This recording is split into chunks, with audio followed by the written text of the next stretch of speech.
سی ایک بکواس قسم کی جنگ چل رہی ہے, allow me to use the word بکواس, جس میں ہمارے اپنے بھی کچھ جاننے والے شامل ہیں کہ ہاں ہاں ہاں ہاں میکڈونلڈز نہ کھائیں, اسٹاربکس نہ پئیں, یہ نہ کریں, پیپسی نہ پئیں, لیکن سوشل میڈیا یوز کریں گے, فیس بک یوز کریں گے, انسٹاگرام یوز کریں گے. تو جاہلوں سے میں یہ کہنا چاہتی ہوں کہ آپ کسی بھی چیز کو ایز اے ٹول اپنے لیے استعمال کر سکتے ہیں, اپنی بہتری کے لیے استعمال کر سکتے ہیں. آپ اگر ان حالات میں آ جائیں جہاں پر اللہ تعالیٰ نے اجازت دی ہے کہ میں حرام کو بھی حلال کر دیتا ہوں, اگر قحط آ جائے تو آپ کچھ بھی کھا سکتے ہیں, وہ چیزیں جو بنائیں وہ بھی. تو سملرلی یہ ایک ویپن ہے, یہ ایک ویپن ہے, اس کو استعمال کریں, صحیح استعمال کریں. یہ کیا جہالت ہے کہ آپ اس کا مذاق اڑا رہے ہیں. بھارت کے شہر پٹنہ میں باپ نے اپنی 16 سالہ جوان بیٹی کو لڑکے کے ساتھ تعلقات کے شبے میں قتل کر کے زمین دفنا دیا. تفصیلات کے مطابق باپ نے بیٹی کی لاش کو گہرائی میں زیادہ اور چوڑائی میں کم گڑھا کھود کر سیدھا کھڑا کر کے دفنایا, جس کے باعث پولیس کو اسے ڈھونڈنے میں بے حد مشکل پیش آئی. لڑکی کی لاش گھر سے 3 کلومیٹر دور دریا کے کنارے کے ساتھ دفن ہوئی ملی. پولیس کا کہنا ہے کہ کیس کی تحقیقات تمام پہلوؤں سے کر رہے ہیں. لڑکی کا باپ فرار ہو چکا ہے, جس کی تلاش جاری ہے. لڑکی کی شناخت ببلی کماری کے نام سے ہوئی ہے, جو کہ 10ویں جماعت کی طالبہ تھی. وہ اسکول سے گھر واپس آتے ہوئے لاپتہ ہوئی.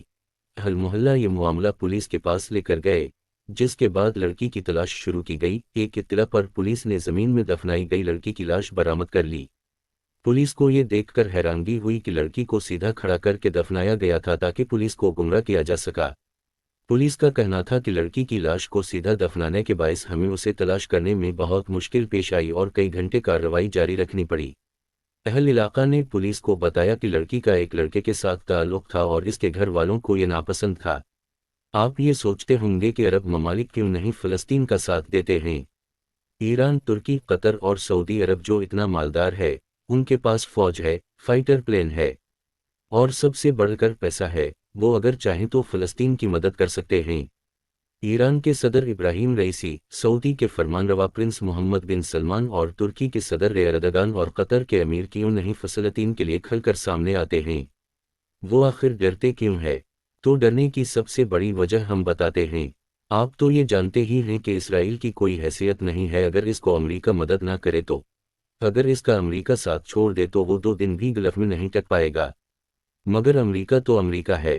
امریکہ کی فوج جتنی امریکہ میں ہے اس سے کہیں زیادہ پوری دنیا کے کونا کونا میں بیٹھی ہوئی ہے. آپ کو مذاق لگ رہا ہوگا.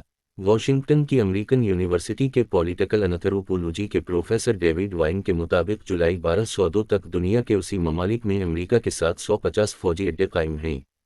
صحیح نمبر اس سے بھی زیادہ ہو سکتے ہیں کیونکہ پنٹاگن تمام ڈاٹا شائع نہیں کیا کرتا. جہاں تک فوجیوں کی تعداد کا تعلق ہے تو 1,73,000 امریکن فوجی 951 ملکوں میں موجود ہیں. ہم بات کر رہے ہیں امریکہ کے باہر امریکی فوجوں کی, نہ امریکہ میں امریکی فوج کی. اب آئیے عرب ممالک میں امریکی فوج کتنے ہیں اور کہاں کہاں ہیں وہ بھی دیکھ لیتے ہیں.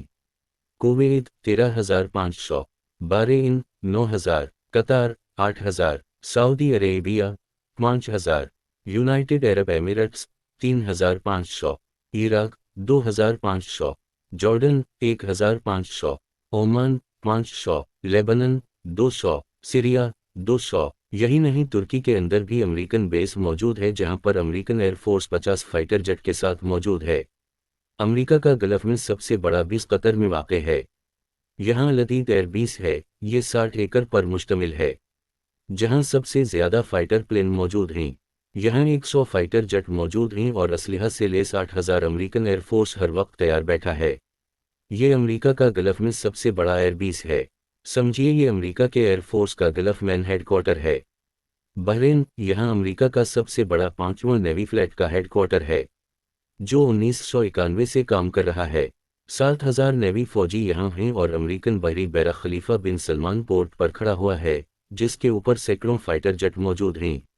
امریکہ نے اس بیس کو بنانے کے لیے 2 بلین سے زیادہ خرچ کیے ہیں, جہاں سے وہ بحر عرب, بحر عمان, بحر احمر, سوئز کنال اور ہرموز پر نظر رکھتا ہے اور اسے کنٹرول کرتا ہے. بحرین میں اس کے علاوہ ایک دوسرا بیس ہے جس کا نام ہے شیخ عیسیٰ ایئر بیس, جہاں پر